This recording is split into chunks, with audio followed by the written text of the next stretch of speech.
کوئی حرج نہیں ہے، کافر سے خون لینا بھی جائز ہے، کافر کو خون دینا بھی جائز ہے، اس میں کوئی فرق نہیں پڑتا اس سے۔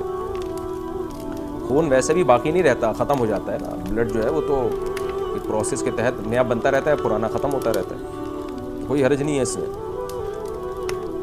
ہاں ناجائز جب ہے جب چوری کا خون۔ پاکستان سے کسی نے پوچھا ہے جی آپ نے ایک کلپ میں 11ویں شریف، تیجا، 40واں برسی وغیرہ کو بدعت قرار دیا ہے، تو ان سب کا مقصد تو ایصال ثواب ہوتا ہے، اگر یہ طریقے ٹھیک نہیں ہیں تو آپ بتا دیجئے اسلام میں ایصال ثواب کے کتنے طریقے جائز ہیں۔ دیکھیں ایصال ثواب ایک عبادت ہے نا، عبادت کا ثواب میت کو پہنچایا جاتا ہے، اس کے لیے ثبوت کی ضرورت ہے، صحابہ سے، تابعین سے، اسلاف سے ثبوت چاہیے، نبی سے تو ثبوت نہیں ہے۔ ابھی کبھی آپ نے سنا کہ حضرت ابو بکر کا انتقال ہوا تو حضرت عمر نے تیجا کیا یا 40واں کیا، یا لوگوں کو ایصال ثواب کے لیے بلایا، سب کو جمع کیا آپ نے؟ کہیں بھی نہیں ملتا ہمیں۔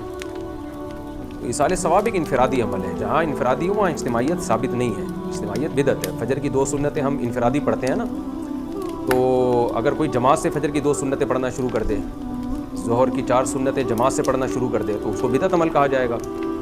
تو ایصال ثواب کا طریقہ یہ ہے کوئی بھی دن متعین کیے بغیر جو جب چاہے جتنا چاہے میت کے لیے صدقہ تو خیرات کر دے، کوئی بھی نیکی کر دے، چاہے وہ تلاوت ہو، چاہے وہ صدقہ ہو، کوئی بھی نیکی کر کے دل میں نیت کر لے کہ اللہ اس کا ثواب میت کو پہنچائے، تو یہ طریقہ ٹھیک ہے۔ اس میں اپنی طرف سے ایڈیشن کرنا، 11واں دن کو زیادہ فضیلت سمجھنا یا تیسرے دن کو زیادہ فضیلت سمجھنا، یہ پھر شریعت پر زیادتی ہے جو کہ ناجائز ہے۔